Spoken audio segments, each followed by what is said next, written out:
Hello dear subscribers and viewers, welcome back to my YouTube channel Radar English, a channel for learning English easily.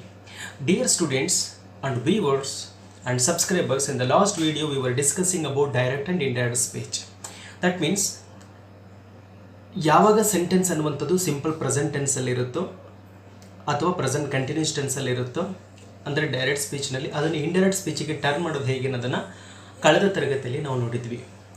And this is the video in which we are going to discuss about how to turn direct speech into indirect speech when the direct speech is in present perfect tense. Present perfect tense ಅಲ್ಲಿ ಇದ್ದಂಥ ಸಂದರ್ಭದಲ್ಲಿ ಹೇಗೆ ಮಾಡೋದು ಅಂತ ನಾವು ನೋಡ್ತಾ ಹೋಗೋಣ. ಹೇಗೆ ಡೈರೆಕ್ಟ್ ಇಂದ indirect speech. This is very important. Okay, so here present perfect tense. First let us have a discussion on a present perfect tense. Okay, in the previous video so only I have explained what is present perfect tense and how to frame the sentences in a present perfect tense. That everything we discussed. Okay, ಹಿಂದಿನ ವಿಡಿಯೋದಲ್ಲಿ ನಾವು present perfect tense ಅಲ್ಲಿ ವಾಕ್ಯಗಳನ್ನು ರಚನೆ ಮಾಡೋದು ಹೇಗೆ ಅಂತ ಹೇಳ್ಬಿಟ್ಟು ನೋಡಿದ್ವಿ. ಮತ್ತೆ ಸಣ್ಣದಾಗಿ ಏನು ಮಾಡೋಣ, ರೀಕಾಲ್ ಮಾಡ್ಕೊಳ್ತಾ ಹೋಗೋಣ. ಓಕೆ, ಒಂದು ಗ್ಲಾನ್ಸ್ ಮಾಡಿಕೊಂಡು ಮತ್ತೆ ಮುಂದಕ್ಕೆ ಹೋಗೋಣ. Let us have a glance on present perfect tense. So where okay, here is a syntax that should be used. What is the syntax or formula to be used? Okay, subject have third form, object. Subject have third form and object. So this is the formula to be used there, and this is the formula to be used. Usually when you are going to frame the sentences in a present perfect tense, you should know the what is the exact meaning of those sentences. ಆ ವಾಕ್ಯಗಳ ನೈಜವಾಗಿರ್ತಕ್ಕಂಥ ಅರ್ಥಗಳೇನು ಅಂತ ನೋಡ್ತಾ ಹೋಗೋಣ. ನೋಡಿ, present perfect tense ಅಂದ್ರೆ ಇಷ್ಟೇ. ನಾನು ನೋಡಿದ್ದೇನೆ, ಇದ್ದೇನೆ ಅಂತ ಎಂಡ್ ಆಗುತ್ತೆ. ನಾನು ನೋಡಿದ್ದೇನೆ, ನಾನು ಕೇಳಿದ್ದೇನೆ, ನಾನು ಮಾತನಾಡಿದ್ದೇನೆ, ನಾನು ನಿಮ್ಮನ್ನು ನೋಡಿದ್ದೇನೆ, ನಾನು ಊಟ ಮಾಡಿದ್ದೇನೆ, ನಾನು ಅವರೊಂದಿಗೆ ಮಾತನಾಡಿದ್ದೇನೆ, ನಾನು ಬೆಂಗಳೂರನ್ನು ನೋಡಿದ್ದೇನೆ, ನಾನು ನಿಮ್ಮ ಮನೆಗೆ ಬಂದಿದ್ದೇನೆ, ಅವಳು ನಿಮ್ಮನ್ನು ನೋಡಿದ್ದಾಳೆ. ನೋಡಿ, ಇದ್ದಾಳೆ, ಇದ್ದಾನೆ, ಇದ್ದಾರೆ, ಇದ್ದೇನೆ, ಇವೆಲ್ಲವೂ ಕೂಡ ಪ್ರೆಸೆಂಟ್ ಪರ್ಫೆಕ್ಟ್ ಟೆನ್ಸ್ ಅಂತ ಹೇಳ್ತೀವಿ. ಸೊ ಪ್ರೆಸೆಂಟ್ ಪರ್ಫೆಕ್ಟ್ ಟೆನ್ಸಲ್ಲಿ ವಾಕ್ಯಗಳನ್ನು ರಚನೆ ಮಾಡಲಿಕ್ಕೆ ಯಾವ ಸಿಂಟ್ಯಾಕ್ಸನ್ನು ಯೂಸ್ ಮಾಡ್ತೀವಿ ಅಂತ ಹೇಳಿದ್ರೆ, ಸೊ ಇಲ್ಲಿ ನಿಮಗೆ ಕಾಣಿಸ್ತಾ ಇದೆಯಲ್ಲ ಸ್ಕ್ರೀನ್ ಮೇಲೆ ನೋಡಿ. So subject have third form of the verb and object. This is the formula to be used. Subject have plus third form and object. Okay, this formula will be applicable when the subject is I or we or they or you or any other plural. ಯಾವಾಗ subject I, we, they, you ಅಥವಾ any plural ಆಗಿರುತ್ತೋ ಅಂಥ ಸಂದರ್ಭದಲ್ಲಿ ನಾವು have ಅನ್ನು use ಮಾಡ್ತಾ ಇದ್ದೀವಿ. ಈ ಒಂದು ಸಿಂಟ್ಯಾಕ್ಸ್ ಅನ್ನು ಯೂಸ್ ಮಾಡ್ತೀವಿ, ಫಾರ್ಮುಲಾ ಯೂಸ್ ಮಾಡ್ತೀವಿ. For example, I have, we have, they have, you have, trees have, people have, students have, ministers have. ಇವೆಲ್ಲ ಪ್ಲೂರಲ್ ಅಲ್ಲ. ಪ್ಲೂರಲ್ ಬಂದಾಗ ಐ ಮಾತ್ರ ಸಿಂಗ್ಯುಲರ್ ಆಗುತ್ತೆ. ಉಳಿದಿರ್ತಕ್ಕಂಥ ಯಾವುದೇ ಪ್ಲೂರಲ್ ಬಂದಾಗ ನಾವು ಹ್ಯಾವ್ ಅನ್ನು ಯೂಸ್ ಮಾಡ್ತಾ ಇದ್ದೀವಿ. ಐ ಹ್ಯಾವ್ ಸೀನ್ ಯು, ನಾನು ನಿಮ್ಮನ್ನು ನೋಡಿದ್ದೇನೆ. I have come to your home, ನಾನು ನಿಮ್ಮ ಮನೆಗೆ ಬಂದಿದ್ದೇನೆ. ಐ ಹ್ಯಾವ್ ವಿಸಿಟೆಡ್ ದಾವಣಗೆರೆ, ನಾನು ದಾವಣಗೆರೆಯನ್ನು ಭೇಟಿ ಮಾಡಿದ್ದೇನೆ, ಇದ್ದೇನೆ ಅಂತ ಹೇಳಿದೆ. ಶಿ ಹ್ಯಾಸ್ ಸೀನ್ ಮೀ, ಅವಳು ನನ್ನನ್ನು ನೋಡಿದ್ದಾಳೆ. ಇಂಥ ವಾಕ್ಯಗಳನ್ನು ರಚನೆ ಮಾಡುವಂಥ ಸಂದರ್ಭದಲ್ಲಿ ಪ್ರೆಸೆಂಟ್ ಪರ್ಫೆಕ್ಟ್ ಕಂಟಿನ್ಯೂಸ್ ಟೆನ್ಸಲ್ಲಿ ಅಂದರೆ subject, have, third form of the verb and object ಹೀಗೆ ಬಳಕೆ ಮಾಡ್ತಾ ಇದ್ದೀವಿ. ಅದೇ ರೀತಿಯಾಗಿ when the subject is third person singular, ಯಾವಾಗ ಥರ್ಡ್ ಪರ್ಸನ್ ಸಿಂಗ್ಯುಲರ್ ಆಗುತ್ತೆ ಅಂದರೆ he, she, it or any other singular ಇದ್ದ ಸಂದರ್ಭದಲ್ಲಿ ಹ್ಯಾಸ್ ಅನ್ನು ಯೂಸ್ ಮಾಡ್ತೀವಿ. There is no much difference between both the formulas. See, subject have ಅದು ಮಾತ್ರ ಇಲ್ಲಿ ಹ್ಯಾಸ್ ಆಗಿದೆ. Third form and object.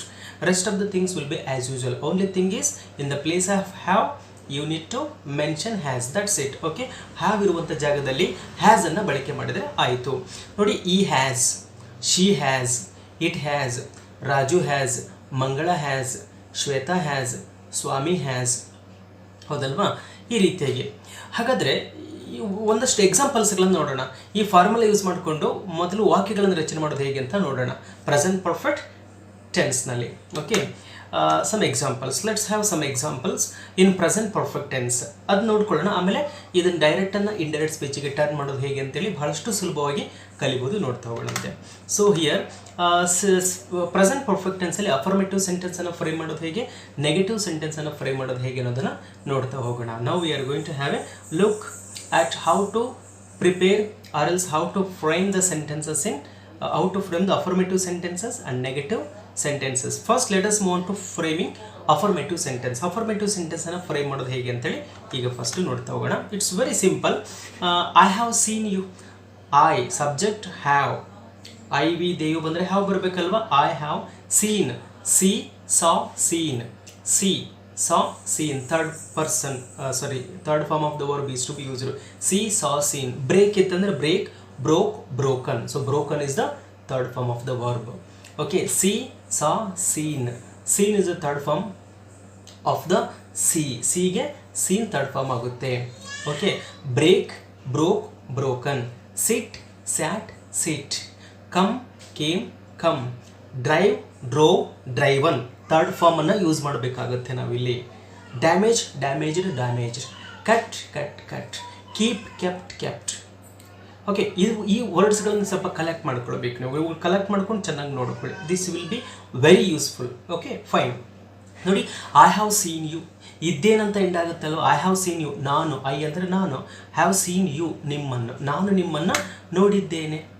I have seen you, ನಾನು ನಿಮ್ಮನ್ನು ನೋಡಿದ್ದೇನೆ ಅಲ್ವಾ. I have seen you, we have seen you, ನಾವು ನಿಮ್ಮನ್ನು ನೋಡಿದ್ದೇವೆ. ದೇ ಹ್ಯಾವ್ ಸೀನ್ ಯು, ಅವರು ನಿಮ್ಮನ್ನು ನೋಡಿದ್ದಾರೆ. Okay, like that. Similarly one more example, that is we have given everything. We have given everything. Here is we have given everything. We ನಾವು, give, gave, given. Have ಬಂದಿದೆ ಅಲ್ವಾ. V have given everything, ಎಲ್ಲವನ್ನು, ನಾವು ಎಲ್ಲವನ್ನು ಕೊಟ್ಟಿದ್ದೇವೆ. V have given everything, ನಾವು ಎಲ್ಲವನ್ನು ಕೊಟ್ಟಿದ್ದೇವೆ. ಐ ಹ್ಯಾವ್ ಗಿವನ್ ಎವ್ರಿಥಿಂಗ್, ನಾನು ಎಲ್ಲವನ್ನು ಕೊಟ್ಟಿದ್ದೇನೆ. ದೇ ಹ್ಯಾವ್ ಗಿವನ್ ಎವ್ರಿಥಿಂಗ್, ಅವರು ಎಲ್ಲವನ್ನು ಕೊಟ್ಟಿದ್ದಾರೆ. That's it. Okay, okay. They have spoken. ನೀವು ಹೇಳ್ತೀರಾ ದೇ ಹ್ಯಾವ್ ಸ್ಪೋಕನ್ ಅಂದರೆ ಅವರು ಮಾತನಾಡಿದ್ದಾರೆ. Speak, spoke, spoken. They have speak ಅಂದರೆ ತಪ್ಪಾಗುತ್ತೆ. ದೇ ಹ್ಯಾವ್ ಸ್ಪೋಕ್ ಅಂದರೂ ತಪ್ಪಾಗುತ್ತೆ. They have spoken, that's right. Okay, they have spoken because subject is there, that is they have and the third form of the verb. Okay, they have spoken, ಅವರು ಮಾತನಾಡಿದ್ದಾರೆ. I have spoken, ನಾನು ಮಾತನಾಡಿದ್ದೇನೆ. We have spoken, ನಾವು ಮಾತನಾಡಿದ್ದೇವೆ. Students have spoken, ವಿದ್ಯಾರ್ಥಿಗಳು ಮಾತನಾಡಿದ್ದಾರೆ. People have spoken, ಜನಗಳು ಮಾತಾಡಿದ್ದಾರೆ. ಸಿಟಿಸನ್ಸ್ ಹ್ಯಾವ್ ಸ್ಪೋಕನ್, ಪ್ರಜೆಗಳು ಮಾತನಾಡಿದ್ದಾರೆ. ಈ ಥರ ಒಂದಷ್ಟು ಎಕ್ಸಾಂಪಲ್ಸ್ಗಳನ್ನು ನೀವು ಆನ್ ಯುವರ್ ಓನ್ ಟ್ರೈ ಮಾಡ್ತಾ ಹೋಗ್ರಿ. It will be very easy, ನಿಮಗೆ ಬಂದೇ ಬರುತ್ತೆ. Okay, next you have visited. ನೀವು ಭೇಟಿ ಮಾಡಿದ್ದೀರಿ. ಯು ಹ್ಯಾವ್ ವಿಸಿಟೆಡ್ ದಾವಣಗೆರೆ, ನೀವು ದಾವಣಗೆರೆಯನ್ನು ಭೇಟಿ ಮಾಡಿದ್ರಿ. You have visited Dharmasthala. You have visited me once, ನೀವು ನನ್ನನ್ನು ಒಮ್ಮೆ ಭೇಟಿ ಮಾಡಿದ್ರಿ. ಓಕೆ, ಯು ಹ್ಯಾವ್ ವಿಸಿಟೆಡ್, ನೀವು ಭೇಟಿ ಮಾಡಿದ್ದೀರಿ ಅಂತ ಆಗುತ್ತೆ. ನೆಕ್ಸ್ಟ್, ಈಗ ಐ ವಿ ದೇಯು ಆಯಿತು. ಈಗ ಈ ಶಿ ಇಟ್ ಬಂದರೆ ಹ್ಯಾಸ್ ಯೂಸ್ ಮಾಡಬೇಕು ಅಂತ ನೋಡಿದ್ವಿ ಅಲ್ವಾ. She have prayed to God ಅಂದರೆ ತಪ್ಪಾಗುತ್ತೆ. She has prayed to god, ಅವಳು ಭಗವಂತನಲ್ಲಿ ಪ್ರಾರ್ಥಿಸಿದ್ದಾಳೆ. ಇದ್ದಾಳೆ, ಇದ್ದಾನೆ, ಇದ್ದಾರೆ, ಇದ್ದೇವೆ, ಹೀಗೆ ಹೆಂಡಾಗಬೇಕಿದು. She has prayed to god, ಅವಳು ಭಗವಂತನಲ್ಲಿ ಪ್ರಾರ್ಥಿಸಿದ್ದಾಳೆ. I have prayed to God, we have prayed to God, they have prayed to God, she has prayed to God, he has prayed to God, Raju has prayed to god. ಯಾಕೆ third person singular ಬಂದರೆ has ಅನ್ನು use ಮಾಡಬೇಕು, ಹೌದಲ್ವಾ. Here she has prayed to god, ಅವಳು ಭಗವಂತನಲ್ಲಿ ಪ್ರಾರ್ಥಿಸಿದ್ದಾಳೆ. She has questioned, sorry, he has questioned me. ಈ ಬಂದಿದೆ, ಹಾಗಾಗಿ ಹ್ಯಾಸ್ ಅನ್ನು ಯೂಸ್ ಮಾಡಿ. ಈ ಹ್ಯಾಸ್ ಕ್ವಶನ್ಡ್ ಮೀ, ನೀವು ಟ್ರೈ ಮಾಡ್ತೀರಾ. ಎಸ್ ಕ್ವಶನ್ಡ್ ಮೀ ಅಂದರೆ ಅವನು ನನ್ನನ್ನು ಪ್ರಶ್ನಿಸಿದ್ದಾನೆ ಅಥವಾ ಅವನು ನನಗೆ ಪ್ರಶ್ನೆ ಮಾಡಿದ್ದಾನೆ, ಪ್ರಶ್ನೆ ಕೇಳಿದ್ದಾನೆ. ಎಸ್ ಕ್ವಶನ್ಡ್ ಮೀ, ಅವನು ನನ್ನನ್ನು ಪ್ರಶ್ನಿಸಿದ್ದಾನೆ. ಯು ಹ್ಯಾವ್ ಕ್ವಶನ್ಡ್ ಮೀ, ನೀವು ನನ್ನನ್ನು ಪ್ರಶ್ನಿಸಿದ್ದೀರಿ. ದೇ ಹ್ಯಾವ್ ಕ್ವಶನ್ಡ್ ಮೀ, ಅವರು ನನ್ನನ್ನು ಪ್ರಶ್ನಿಸಿದ್ದಾರೆ. ಓಕೆ, ಈ ರೀತಿಯಾಗಿ ವಾಕ್ಯಗಳನ್ನು ರಚನೆ ಮಾಡ್ತಾ ಹೋಗ್ತೀರಾ. ಇದು ನಿಮಗೆ ಆಲ್ರೆಡಿ ಒಂದು ವಿಡಿಯೋದಲ್ಲಿ ನಾನು ಎಕ್ಸ್ಪ್ಲೇನ್ ಮಾಡಿದ್ದೆ, ಬಟ್ ಈಗ ಸ್ವಲ್ಪ ನಿಮಗೆ ಈಸಿ ಆಗಲಿ ಅಂತ ಹೇಳ್ಬಿಟ್ಟು ಮತ್ತೊಮ್ಮೆ ರಿವೈಂಡ್ ಮಾಡ್ತಾ ಇದ್ದೀನಿ.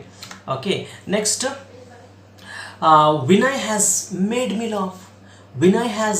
Vinay third person singular. Vinay has made me laugh, Vinay ನನ್ನನ್ನು ನಗಿಸಿದ್ದಾನೆ. Vinay has made me laugh, Vinay ನನ್ನನ್ನು ನಗಿಸಿದ್ದಾನೆ. You have made me laugh, ನೀವು ನನ್ನನ್ನು ನಗಿಸಿದ್ದೀರಾ. They have made me laugh, ಅವರು ನನ್ನನ್ನು ನಗಿಸಿದ್ದಾರೆ. Okay, Lata has made me laugh, Lata ನನ್ನನ್ನು ನಗಿಸಿದ್ದಾಳೆ. I have made you laugh, ನಾನು ನಿಮ್ಮನ್ನು ನಗಿಸಿದ್ದೇನೆ.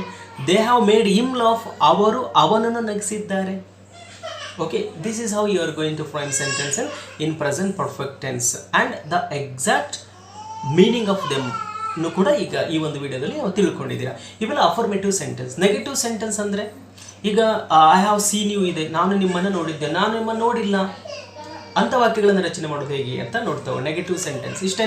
ನೆಗೆಟಿವ್ ಸೆಂಟೆನ್ಸ್ ಬರಬೇಕಾದ್ರೆ ಹ್ಯಾವ್ ಇತ್ತಲ್ಲ ಅದ್ರ ಪಕ್ಕದಲ್ಲಿ ನಾಟ್ ಹಾಕ್ರಿ, ಹ್ಯಾಸ್ ಇದ್ದರೆ ಅದ್ರ ಪಕ್ಕದಲ್ಲಿ ನಾಟ್ ಹಾಕ್ರಿ. It will become negative sentence. Negative sentence ಅಂತಂದರೆ ನಿಷೇಧಾರ್ಥಕ ವಾಕ್ಯಗಳು ಅಂತ ಹೇಳ್ತಾ ಇದೀವಿ. ಅವುಗಳನ್ನ ಪ್ರಿಪೇರ್ ಮಾಡ್ತೀರಾ. ಒಂದಷ್ಟು ಎಕ್ಸಾಂಪಲ್ಸ್ಗಳನ್ನು ನೋಡೋಣ. ನೋಡಿ, I have seen you, I have not seen you. ನಾನು ನಿಮ್ಮನ್ನು ನೋಡಿದ್ದೆ, ನಾನು ನಿಮ್ಮನ್ನು ನೋಡಿದ್ದೆ, ನಾನು ನಿಮ್ಮನ್ನು ನೋಡಿಲ್ಲ.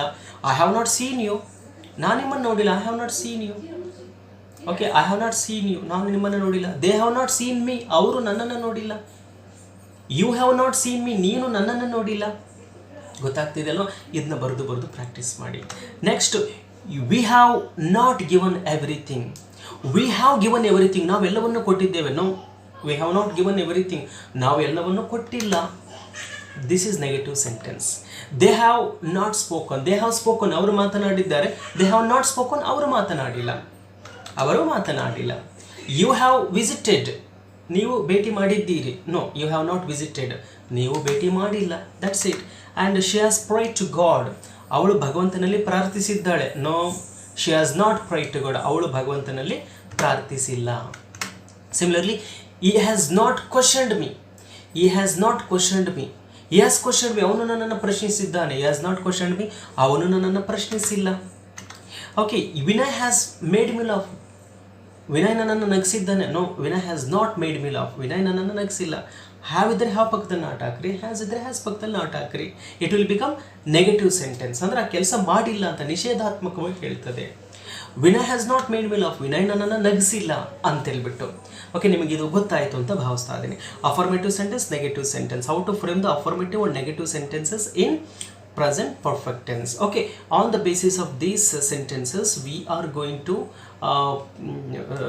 have a discussion of on direct and indirect speech. ಈಗ ಇವನ್ನ ಡೈರೆಕ್ಟ್ ಆ್ಯಂಡ್ ಇಂಡೈರೆಕ್ಟ್ ಸ್ಪೀಚಲ್ಲಿ ಹೇಳೋದು ಹೇಗೆ? This is very important whenever you are going to speak to third person, ಮೂರನೇ ವ್ಯಕ್ತಿ ಹತ್ರ ಹೋಗಿ ಹೇಳಿದಾಗ. And now when you are going to when you are in a situation where you need to report what actually happened somewhere. ಎಲ್ಲಾದರೂ ಏನಾದರೂ ನಡೀತು ಅಂದರೆ ಅದನ್ನು ಮೂರನೇವರಿಗೆ ರಿಪೋರ್ಟ್ ಮಾಡಬೇಕು ಅಂತ ಸಂದರ್ಭದಲ್ಲಿ ಡೈರೆಕ್ಟ್ ಇಂಡೈರೆಕ್ಟ್ ಸ್ಪೀಚ್ ಬೇಕಾಗುತ್ತೆ ಅಂತ ಕಳೆದ ವಿಡಿಯೋದಲ್ಲಿ ನೋಡಿದ್ವಿ ಅಲ್ವಾ? ಎಸ್, ಈಗ ಬನ್ನಿ direct and indirect speech. Direct speech indirect ಸ್ಪೀಚಲ್ಲಿ ಇದೆ ಅಂತ ಹೆಂಗೆ ಕಂಡುಹಿಡಿತೀರಾ? ನೋಡಿ, ಡೈರೆಕ್ಟ್ ಸ್ಪೀಚ್ ಇದೆ ಅಂತಂದರೆ 3 things you need to consider here. ಡೈರೆಕ್ಟ್ ಸ್ಪೀಚಲ್ಲಿ ಯಾರು ಯಾರಿಗೆ ಏನನ್ನು ಹೇಳಿದರೋ ಅದು ಡಬಲ್ ಕೊಟೇಶನ್ ಒಳಗಡೆಗೆ ಇರ್ತದೆ. ಮತ್ತು ಆ್ಯಸ್ ಇಟ್ ಈಸ್, ಅವ್ರು ಏನು ಹೇಳ್ತಾರೋ ಅವೇ ಸಾಲುಗಳು ಇರ್ತದೆ. ಮತ್ತು ಹ್ಯಾವ್ ಮತ್ತು ಹ್ಯಾಸ್ ಇರುತ್ತೆ. ಹ್ಯಾವ್ ಇರುತ್ತೆ, ಐ ವಿ ದೇವ್ ಇದ್ದರೆ ಹ್ಯಾವ್ ಇರುತ್ತೆ. ಈ ಶೀಟ್ ಬಂದರೆ ಹ್ಯಾಸ್ ಬರುತ್ತೆ. ಯಾವುದು? ಪ್ರೆಸೆಂಟ್ ಪರ್ಫೆಕ್ಟ್ ಟೆನ್ಸಲ್ಲಿ ಏನಾದರೂ ಡೈರೆಕ್ಟ್ ಸ್ಪೀಚ್ ಇದ್ದರೆ ಮಾತ್ರ. ಇನ್ನು ಇಂಡೈರೆಕ್ಟ್ ಸ್ಪೀಚಲ್ಲಿ ಇದೆ ಅಂತ ಹೆಂಗೆ ಕಂಡುಹಿಡಿತೀವಿ? ಇಂಡೈರೆಕ್ಟ್ ಸ್ಪೀಚಲ್ಲಿ ಹ್ಯಾವ್ ಅಥವಾ ಹ್ಯಾಸ್ ಇರೋ ಜಾಗದಲ್ಲಿ ಹ್ಯಾಡ್ ಬರುತ್ತೆ. Has in the place of has and have you are going to add had, HAD, ಹೌದಲ್ವಾ? ಮತ್ತು ದಟ್ ಅನ್ನುವಂಥ ಮತ್ತೊಂದು ವರ್ಡನ್ನು ಯೂಸ್ ಮಾಡ್ತಾರೆ. ದಟ್ ಅಂದರೆ ಅಂತ, ಅವರು ಏನಂತ ಹೇಳಿದರು ಅಂತ. ಒಂದಷ್ಟು ಎಕ್ಸಾಂಪಲ್ಸ್ ನೋಡಿದ್ರೆ ನಿಮಗೆ ಗೊತ್ತಾಗ್ತಾ ಹೋಗ್ತದೆ. Let us move to the example. Here is an example. The first example ನೋಡಿ, ಯಾರ್ಯಾರಿಗೆ ಏನು ಹೇಳಿದರು ಅಂತೇಳಿ. Mahesh said to Chandru, I have not seen you. Affirmative sentence ಇದಲ್ಲೋ. ಮಹೇಶ್ ಸೆಡ್ ಟು ಚಂದ್ರು, ಮಹೇಶ್ ಚಂದ್ರನಿಗೆ ಹೇಳಿದನು. I have not seen you, ನಾನು ನಿಮ್ಮನ್ನು ನೋಡಿಲ್ಲ. ಹೌದಲ್ವಾ? ನೋಡಿ, ಮಹೇಶ್ ಚಂದ್ರನಿಗೆ ಹೇಳಿದನು, ನಾನು ನಿಮ್ಮನ್ನು ನೋಡಿಲ್ಲ. Mahesh said to Chandru, I have not seen you, ನಾನು ನಿಮ್ಮನ್ನು ನೋಡಿಲ್ಲ ಅಂತ. ಹಾಗಾದರೆ ಇಲ್ಲಿ ಐ ಅಂದರೆ ಯಾರು? ನಾನು ನಿಮ್ಮನ್ನು ನೋಡಿಲ್ಲ ಅಂತ ಯಾರು ಹೇಳ್ತಾ ಇದ್ದಾರೆ? ಮಹೇಶ್. ಐ ಅಂದರೆ ಮಹೇಶ್ ಆಗುತ್ತೆ. ಐ ಅಂದರೆ ಮಹೇಶ್, ಐ ಅಂದರೆ ಮಹೇಶ್, ಮಹೇಶ್ ಅಂದರೆ ಈ ಅವನು, ಹೌದಲ್ವಾ? ಮತ್ತು ಯು ಅಂತಂದರೆ ಯಾರು? ಚಂದ್ರು. ಚಂದ್ರನಿಗೆ ಕೇಳ್ತಾ ಇದ್ದಾನೆ, ಅವನು ಚಂದ್ರನಿಗೆ ಕೇಳ್ತಾ ಇದ್ದಾನೆ. Mahesh said to Chandru, I have not seen you, ನಾನು ನಿಮ್ಮನ್ನು ನೋಡಿಲ್ಲ. ಮಹೇಶ್ ಚಂದ್ರನಿಗೆ ಹೇಳಿದನು, ಏನಂತ ಹೇಳಿದಂತ ಗೊತ್ತಾಯಿತು. ಮೂರನೇ ವ್ಯಕ್ತಿ ಹತ್ರ ಹೇಳ್ಬೇಕು, ಮಹೇಶ್ ಚಂದ್ರನಿಗೆ ಏನೋ ಹೇಳ್ತಿದ್ನಲ್ಲ, ಏನದು? ಮಹೇಶ ಚಂದ್ರಿಗೆ ಏನೋ ಹೇಳಿದ್ನಲ್ಲ, ಏನದು ಅಂದಾಗ ಮಹೇಶ್ನ ಅಯ್ಯೋ ಅವನೇನೋ ಅವನನ್ನು ನೋಡಿದ್ದಿಲ್ಲಂತೆ, ಅದನ್ನ ಹೇಳ್ದ. ಮಹೇಶ್ನ ಅಯ್ಯೋ ತಾನೇನೋ ಚಂದ್ರು ನೋಡಿದ್ದಿಲ್ಲಂತೆ ಅಂತ ಹೇಳ್ತೀನಿ ಅವಳು. ಅದು ಇಂಡೈರೆಕ್ಟ್ ಸ್ಪೀಚಲ್ಲಿ ಹೇಳಬೇಕಾದ್ರೆ, ರಿಪೋರ್ಟ್ ಮಾಡಬೇಕಾದ್ರೆ ಏನು ಮಾಡ್ತೀರಾ ಅಂದರೆ, ಚಂದ್ರು ಈಗ ನೋಡಿ ಸೆಟ್ಟು ಇದೆಯಲ್ಲ, ಸೆಟ್ಟು ಏನು ಮಾಡ್ತೀರಾ? ಟೋಲ್ಡ್ ಮಾಡ್ತೀರಾ. ಮಹೇಶ್ ಸೆಟ್ಟು ಏನು ಮಾಡ್ತೀರಾ? ಟೋಲ್ಡ್ ಮಾಡ್ತೀರಾ. Mahesh set, that means Mahesh told Chandru that ಅಂತ ಏನಂತ ಹೇಳ್ದ? Mahesh told Chandru that he had not seen him. I ಅಂದರೆ ಚಂದ್ರು ತಾನೆ, ಐ ಅಂದರೆ ಮಹೇಶ್ ತಾನೆ. he had, ಹ್ಯಾವ್ ಏನಾಗುತ್ತೆ? ಹ್ಯಾಡ್ ಆಗುತ್ತೆ ಅಲ್ವಾ? ಹ್ಯಾಡ್ ಆಗುತ್ತೆ. ಹ್ಯಾಸ್ ಇದ್ರೂ ಕೂಡ ಹ್ಯಾಡ್ ಆಗುತ್ತೆ. he had not seen him, ಅವನು ಅವನನ್ನು ನೋಡಿದ್ದಿಲ್ಲಂತೆ. ಈಗ ಕನ್ನಡದಲ್ಲಿ ನೋಡೋಣ. ನೋಡಿ, ಮಹೇಶ್ ಚಂದ್ರನಿಗೆ ತಾನು ಅಂದರೆ ಮಹೇಶನು ಅವನನ್ನು ನೋಡಿದ್ದಿಲ್ಲ, ಅವನನ್ನು ಅಂದರೆ ಚಂದ್ರನನ್ನು ನೋಡಿದ್ದಿಲ್ಲ ಅಂತ ಹೇಳ್ದ. ಹೌದಾ, ನಾನು ನಿಮ್ಮನ್ನು ನೋಡಿಲ್ಲ, ಏನೋ ಅನ್ನಲ್ಲ, ಅಯ್ಯೋ ಅವನೇನೋ ಅವ್ನು ನೋಡಿದ್ದಿಲ್ಲ ಅಂತೆ ಅಂತ ನಾವು ಏನು ಮಾಡ್ತೀವಿ ಕನ್ನಡದಲ್ಲಿ ಹೇಳ್ತೀರಾ. ಎಸ್, ಎಕ್ಸಾಕ್ಟ್ ರಿಪೋರ್ಟ್ ಮಾಡಬೇಕಾದ್ರೆ Chandru told Mahesh that he had not seen him. ಹೌದಲ್ವಾ, ಚಂದ್ರು ಟೋಲ್ಡ್ ಮಹೇಶ್ ಮಹೇಶ್ ಟೋಲ್ಡ್ ಚಂದ್ರು, ಮಹೇಶ್ ಹೇಳಿದ್ದಲ್ವಾ, Mahesh told Chandru that he had not seen him, ಅವನವನ್ನ ನೋಡಿದ್ದಿಲ್ಲ ಅಂತೇಳಿ ಮಹೇಶ ಚಂದ್ರನಿಗೆ ಹೇಳಿದನು ಅಂತ ಅರ್ಥ ಕೊಡುತ್ತೆ. ನೆಕ್ಸ್ಟ್ ನೋಡಿ, ಲತಾ ಸೆಟ್ಟು ರಘು, ಲತಾ ರಘುನಿಗೆ ಹೇಳ್ತಾಳೆ, ಏನಂತ ಹೇಳಿದಾಳೆ, Lata said Raghu we have given everything, ನಾವು ಎಲ್ಲವನ್ನು ಕೊಟ್ಟಿದ್ದೇವೆ. ಲತಾ ರಘುನಿಗೆ ಹೇಳಿದಳು. ಹೌದಲ್ವಾ, ಲತಾ ರಘುವಿಗೆ ಹೇಳಿದಳು, ನಾವು ಎಲ್ಲವನ್ನು ಕೊಟ್ಟಿದ್ದೇವೆ. ಲತಾ ರಘುಗೇನೋ ಹೇಳಿದ್ಲಲ್ಲ ಅಂತ ಮೂರನೇ ವ್ಯಕ್ತಿ ನಿಮ್ಮನ್ನು ಬಂದು ಕೇಳ್ಕೊಂಡಾಗ ಅವರಿಬ್ಬರ ನಡುವೆ ನಡೆದಂಥ ಸಂಭಾಷಣೆ ನೀವು ಕೇಳಿಸ್ಕೊಂಡಿರ್ತೀರಲ್ಲ, ಏನು ಹೇಳ್ತೀರಾ, ನಾವು ಎಲ್ಲವನ್ನು ಕೊಟ್ಟಿದ್ದೇವೆ ಅಂತನ್ಬಿಟ್ಟು ಲತಾ ಏನು ಮಾಡ್ತಾಳೆ, ರಘುವಿಗೆ ಹೇಳ್ತಾಳೆ. ಮೂರನೇ ವ್ಯಕ್ತಿ ಕೇಳಿದಾಗ ಏನಂತೀರ, ಲತಾ ರಘುವಿಗೆ ಅವರು ಎಲ್ಲವನ್ನು ಕೊಟ್ಟಿದ್ರು ಅಂತ ಹೇಳಿದರು ಅಂತ ಹೇಳ್ತೀರಾ. ಅಂದರೆ ನೋಡಿ, ಲತಾ ಸೆಟ್ಟು ರಘು ಅಂದರೆ Lata told Raghu that must be used, ದಟ್ಟನ್ನು ಹಾಕ್ಲೇಬೇಕು ನೀವುಗಳು. Okay, that we have given everything. We ಅಂದರೆ ನಾವು ಅಂದರೆ ಲತಾ ಅವರು ಅಂತ, ಲತಾ ಮತ್ತು ಅವರೊಂದು ಗ್ರೂಪು ಅಂತ ಅರ್ಥ. V have given everything, they had given everything. ಅಯ್ಯೋ ಲತಾ ಅವರೇನೋ ಎಲ್ಲ ಕೊಟ್ಟಿದ್ರಂತೆ, ಅದನ್ನು ರಘುವಿಗೆ ಹೇಳಿದಳು. ಓಕೆ, ಲತಾ ರಘುವಿಗೆ ತಾವು ಎಲ್ಲವನ್ನೂ ಕೊಟ್ಟಿದ್ದರು ಅಂತ ಹೇಳಿದರು, ತಾವೆಲ್ಲವೂ ಕೊಟ್ಟಿದ್ರು ಅಂತ ಹೇಳ್ಬಿಟ್ಟು ಹೇಳ್ತಾಳೆ. ಹೌದಲ್ವಾ, ಅರ್ಥ ಆಗ್ತಿದೆ ಅಲ್ವಾ? ಬರೆದು ಪ್ರಾಕ್ಟೀಸ್ ಮಾಡಿ, ಮಾತಾಡಿ ಪ್ರಾಕ್ಟೀಸ್ ಮಾಡಿ. ಓಕೆ, ಮತ್ತು ಎಲ್ಲ ವೀಡಿಯೋಸ್ಗಳನ್ನು ಕಾನ್ಸ್ಟೆಂಟಾಗಿ ನೋಡ್ತಾ ಬನ್ನಿ, ಶೇರ್ ಮಾಡಿ, ಸಬ್ಸ್ಕ್ರೈಬ್ ಆಗೋದನ್ನು ಕೂಡ ಮರಿಬೇಡಿ. ಸಂತೋಷ್ ಸೆಟ್ಟು ವೀಣಾ, ಸಂತೋಷ್ ವೀಣನಿಗೆ ಹೇಳಿದನು ಏನಂತ, they have not spoken to me. ನೋಡಿ, ಅಫರ್ಮೇಟಿವ್ ಸೆಂಟೆನ್ಸ್, ನೆಗೆಟಿವ್ ಸೆಂಟೆನ್ಸ್ ಎರಡನ್ನೂ ಯೂಸ್ ಮಾಡ್ತಾ ಇದ್ದೀನಿ, ನಿಮ್ಗೆ ಎರಡು ಜ್ಞಾನನೂ ಬೇಕಾಗುತ್ತೆ ಅಂತೇಳಿ. ಸಂತೋಷ್ ಸೆಟ್ಟು ವೀಣಾ, ಸಂತೋಷ್ ವೀಣನಿಗೆ ಹೇಳಿದನು, they have not spoken to me, ಅವರು ನನ್ನೊಂದಿಗೆ ಮಾತನಾಡಿಲ್ಲ ಅಂತ ಹೇಳ್ತಾರೆ. ಅದಲ್ವಾ, ಸಂತೋಷ್ ವೀಣಾಗೆ ಹೇಳ್ತಾನೆ, ಅವರು ನನ್ನೊಂದಿಗೆ ಮಾತನಾಡಿದ್ದಿಲ್ಲ. ಯಾರೋ ಕೇಳ್ತಾರೆ, ಸಂತೋಷ್ ವೀಣಾಗೇನೋ ಹೇಳಿದ್ನಲ್ಲ, ಅಯ್ಯೋ ಅವರೇನೋ ಅವನ ಹತ್ರ ಮಾತಾಡಿದ್ದಿಲ್ಲಂತೆ, ಅದನ್ನು ಹೇಳ್ದ. ಅವರು ಅವನ ಹತ್ರ ಏನೋ ಮಾತಾಡಿದ್ದಿಲ್ಲ ಅಂತ ಅದನ್ನು ಹೇಳ್ದ ಅಲ್ವಾ. ಸಂತೋಷ ವೀಣನಿಗೆ ಅವರು ಅವನ ಜೊತೆ ಮಾತಾಡಿದ್ದಿಲ್ಲ ಅನ್ನೋ ವಿಚಾರ ಹೇಳ್ದ ಅಂತ ಅರ್ಥ ಆಗುತ್ತೆ, ಅದಲ್ವಾ. ಅದನ್ನು ಇಂಡೈರೆಕ್ಟ್ ಸ್ಪೀಚಲ್ಲಿ ಬಂದಾಗ Santosh told Veena that they had, ಅವರೇ ಆಗಿರುತ್ತೆ ಅಲ್ವಾ, they had not spoken to him, ನನ್ನೊಂದಿಗೆ ಅಂದರೆ ಅವನೊಂದಿಗೆ, ಅಂದರೆ ಸಂತೋಷನೊಂದಿಗೆ ಮಾತಾಡಿದ್ದಿಲ್ಲ, ಅವರು ಸಂತೋಷನೊಂದಿಗೆ ಮಾತನಾಡಿದ್ದಿಲ್ಲ ಅಂತ ಹೇಳಿದರು. ನೋಡಿ, ಅದು ಹೇಳ್ತಾರೆ, Santosh told Veena that they had not spoken to me ಅನ್ನೋದನ್ನು Santosh told that they had not spoken to him ಅಂತ ಮಾಡಿಕೊಳ್ಳಿ, ಸಾರಿ ಮಿಸ್ ಆಗಿದೆ ಅದು. ಸಂತೋಷ್ ವೀಣನಿಗೆ ಅವರು ತನ್ನೊಂದಿಗೆ ಮಾತನಾಡಿದ್ದಿಲ್ಲ ಅಂತ ಹೇಳಿದರು. ಮೀ ಅಂತಂದರೆ ಅವನೊಂದಿಗೆ, ನನ್ನೊಂದಿಗೆ ಅಂತಂದರೆ ಇಲ್ಲಿ ಸಂತೋಷನೊಂದಿಗೆ ಅಂದರೆ ಅವನೊಂದಿಗೆ. ಓಕೆ, ಅವರು ಅವನೊಂದಿಗೆ ಅಂದರೆ ಸಂತೋಷನೊಂದಿಗೆ ಮಾತನಾಡಿದ್ದಿಲ್ಲ ಅಂತ ಹೇಳಿದರು, ಸಂತೋಷ ವೀಣನಿಗೆ ಹೇಳಿದನು ಅಂತ ಅರ್ಥ ಕೊಡುತ್ತೆ. ನೋಡಿ, ಸಂತೋಷ್ ವೀಣಾಗೆ ಅವರು ತನ್ನೊಂದಿಗೆ ಮಾತನಾಡಿದ್ದಿಲ್ಲ ಅಂತ ಹೇಳಿದರು. ಓಕೆ, ನಿಮಗೆ ಗೊತ್ತಾಗ್ತಿದೆ ಅಂದ್ಕೊಳ್ತೀನಿ. And Prabhu said to Chandru. Okay, 3 more examples. Prabhu said to Chandru, I have visited your office. Prabhu ಚಂದ್ರನಿಗೆ ಹೇಳಿದನು, I have visited your office, ನಾನು ನಿಮ್ಮ ಆಫೀಸನ್ನು ಭೇಟಿ ಮಾಡಿದ್ದೇನೆ, ನಾನು ನಿಮ್ಮ ಆಫೀಸಿಗೆ ಭೇಟಿ ನೀಡಿದ್ದೇನೆ ಅಂತ ಹೇಳ್ತಾರೆ. ಇಂಡೈರೆಕ್ಟ್ ಸ್ಪೀಚಲ್ಲಿ ಬಂದರೆ ನೋಡಿ, Prabhu told Chandru that, I ಅಂದರೆ ಪ್ರಭು ತಾನೆ, ಐ ಅಂತಂದರೆ ಪ್ರಭುನೇ ಅಲ್ವಾ, ಪ್ರಭು ಚಂದ್ರು ಹೇಳ್ತಾನೆ, ನಾನು ನಿಮ್ಮ ಆಫೀಸಿಗೆ ಭೇಟಿ ನೀಡಿದ್ದೆ. ನಾನು ಅಂದರೆ ಯಾರು? ನಾನು ಅಂತಂದರೆ ಯಾರಾಗ್ತಾರೆ? ಪ್ರಭು ಆಗ್ತಾರೆ. I have visited your office, ನಾನು ನಿಮ್ಮ ಆಫೀಸಿಗೆ ಭೇಟಿ ನೀಡಿದ್ದೆ ಅಂತ ಹೇಳ್ತಾರೆ. ಅಂದರೆ ಪ್ರಭು ಚಂದ್ರನಿಗೆ ಹೇಳಿದನು, ನಾನು ನಿಮ್ಮ ಆಫೀಸಿಗೆ ಭೇಟಿ ನೀಡಿದ್ದೇನೆ. ಇಂಡೈರೆಕ್ಟ್ ಸ್ಪೀಚಲ್ಲಿ ಬಂದಾಗ Prabhu told Chandru that he had visited your office, ನಿಮ್ಮ ಆಫೀಸ್ ಅಂದರೆ ಹಿಸ್ ಆಫೀಸ್, ಹೌದಲ್ವಾ. ಯುವರ್ ಆಫೀಸ್ ಅಂದರೆ ಹಿಸ್ ಆಫೀಸ್. ನೋಡಿ, Prabhu told Chandru that he had visited his office, ಅದಲ್ವಾ. Prabhu told Chandru that had visited his office. Prabhu ಚಂದ್ರನಿಗೆ ತಾನು ಅವನ ಆಫೀಸಿಗೆ ಭೇಟಿ ನೀಡಿದ್ದನು ಅಂತ ಹೇಳಿದ, ಹೌದಲ್ವಾ.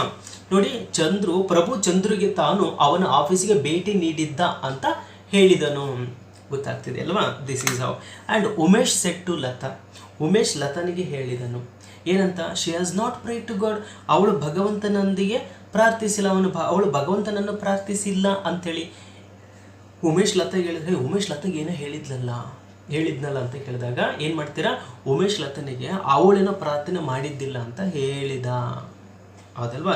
ಶಿ ಅಂದರೆ ಲತಾ ಅಲ್ಲ, ಥರ್ಡ್ ಪರ್ಸನ್, ಅವ್ರು ಯಾರೋ ಬೇರೆಯವ್ರ ಬಗ್ಗೆ ಹೇಳ್ತಾ ಇದ್ದಾರೆ. ಸೊ ಅಂದರೆ ಉಮೇಶ್ ಲತಾಗೆ ಹೇಳಿದನು, ಅವಳು ಭಗವಂತನಲ್ಲಿ ಪ್ರಾರ್ಥಿಸಿಲ್ಲ. ಸೊ ಉಮೇಶ್ ಟೋಲ್ಡ್ ಲತಾ, ಉಮೇಶ್ ಲತಾಗೆ ಹೇಳಿದನು, Umesh told Lata that she had not pray to god. Double quotation ಬೇಡ, ಇಲ್ಲಿ ಮಿಸ್ ಆಗಿದೆ, ಚೇಂಜ್ ಮಾಡ್ಕೊಳ್ಳಿ. ಓಕೆ, ನಿಮ್ಗೆ ಗೊತ್ತಾಗಿದೆ. ಲತಾ, ಉಮೇಶ್ ಲತಾಗೆ ಅವಳು ಭಗವಂತನಲ್ಲಿ ಪ್ರಾರ್ಥಿಸಿದ್ದಿಲ್ಲ ಅಂತ ಹೇಳಿದಳು. ಹೌದಾ? Okay, fine. And 2 more examples. Sanket said to Patel. Sanket ಪಟೇಲಿಗೆ ಹೇಳಿದನು ಏನಂತ? He has not questioned me. Sanket ಪಟೇಲರಿಗೆ ಹೇಳಿದನು, he has not questioned me, ಅವನು ನನ್ನನ್ನು ಪ್ರಶ್ನಿಸಿಲ್ಲ ಅಂತ ಹೇಳ್ದ. ಹೌದಲ್ವಾ? ಅವನು ನನ್ನನ್ನು ಪ್ರಶ್ನಿಸಿಲ್ಲ. ಅವನು ಅಂದರೆ ಥರ್ಡ್ ಪರ್ಸನ್. ಯಾರು? ಮೀ, ನನ್ನನ್ನು ಅಂತಂದರೆ ಹಿಮ್ ಅಂತ ಆಗುತ್ತೆ ಇಂಡೈರೆಕ್ಟ್ ಸ್ಪೀಚಲ್ಲಿ. ಸಂಕೇತನನ್ನು ಅವನೇನೋ ಸಂಕೇತನನ್ನು ಮಾತಾಡಿಸಿದ್ದಿಲ್ಲ ಅಂತ ಹೇಳ್ಬಿಟ್ಟು ಅಂದರೆ ಅವನೇನೋ ತನ್ನನ್ನು ಮಾತಾಡಿಸಿದ್ದಿಲ್ಲ ಅಂತೇಳಿ ಸಂಕೇತ ಪಟೇಲರ ಹತ್ರ ಹೇಳ್ದ ಅಂಥೇಳಿ. ಅದನ್ನೇನು ಮಾಡ್ತೀರಾ? ಸಂಕೇತ್ ಟೋಲ್ಡ್ ಪಟೇಲ್. ಹೌದಲ್ವಾ? Sanket told Patel that he has not questioned me. Sanket told Patel that he has not questioned me. Sorry, indirect ಸ್ಪೀಚಲ್ಲಿ ಬಂದಾಗ Sanket told Patel that he had not questioned him ಅಂತ ಆಗುತ್ತೆ. Sanket told Patel that he had not questioned him ಅಂತ ಹೇಳ್ತಾ ಇದ್ದೀರಾ. ಸಂಕೇತನು ಪಟೇಲ್ ಅವರಿಗೆ ಅವನು ತನ್ನನ್ನು ಪ್ರಶ್ನಿಸಿದ್ದಿಲ್ಲ ಎಂಬುದಾಗಿ ಹೇಳಿದನು. ಯಾರು? Third person. ಓಕೆ, ಸಂಕೇತ್ ಪಟೇಲರಿಗೆ ಅವನು ತನ್ನನ್ನು ಪ್ರಶ್ನಿಸಿದ್ದಿಲ್ಲ ಎಂದು ಹೇಳಿದನು. And last sentence that is Mangala said to Manoj, Vinay has made me laugh. Mangala ಮನೋಜನಿಗೆ ಹೇಳಿದಳು, ಏನಂತ? Vinay has made me laugh, Vinay ನನ್ನನ್ನು ನಗಿಸಿದ್ದಾನೆ. ಹೌದಲ್ವಾ? Has made me laugh.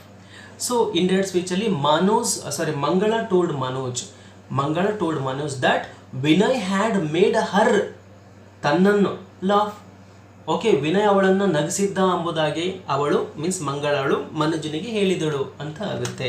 C, ಮಂಗಳ ಟೋಲ್ಡ್ ಮನೋಜ್, ಮಂಗಳ ಸೆಟ್ ಟು ಮನೋಜ್ ಇದೆಯಲ್ಲ, Mangala told Manoj that must be compulsory, it must be used they. Vinay has made me laugh, Vinay had made him laugh. ಸರಿ, Mangala that made her laugh. Okay, here this is HER ಅಂತ ಮಾಡ್ಕೊಳ್ಳೋಣ. So HER. So here, okay, this is not. Okay, here HER, ಅವಳನ್ನು ಅಂತ ಅರ್ಥ ಕೊಡುತ್ತೆ. ಮಂಗಳ ಮನೋಜನಿಗೆ ವಿನಯ್ ತನಗೆ ನಗಿಸಿದ್ದನು ಅಂತ ಹೇಳಿದಳು. ಗೊತ್ತಾಗ್ತಿದೆಯಲ್ಲ? So this is how when the sentences are in present perfect tense, this is the way how you are going to get them turned from direct speech to indirect speech. ಹೀಗೆ ಡೈರೆಕ್ಟ್ ಸ್ಪೀಚಿಂದ indirect ಸ್ಪೀಚಿಗೆ ಹೇಳ್ತಾ ಹೋಗ್ತೀರಾ. So ಆದಷ್ಟು ಬರೆದು practice ಮಾಡ್ತಾ ಹೋಗ್ರಿ. Okay dear subscribers, in the next video again I am going to come up with the one more kind of method of turning direct speech into indirect speech. ಅಂದರೆ present perfect continuous ಟೆನ್ಸಲ್ಲಿದ್ದಾಗ indirect ಸ್ಪೀಚಿಗೆ turn ಮಾಡೋದು ಹೇಗೆ ಅನ್ನೋದನ್ನು ಮತ್ತೆ ನಾವು ಮುಂದಿನ ತರಗತಿಯಲ್ಲಿ ನೋಡ್ತಾ ಹೋಗೋಣ ಅಂತ. I hope you have understood. Okay, if you are watching this video for the first time, please have a visit to the previous videos also. Thank you. Have a nice day.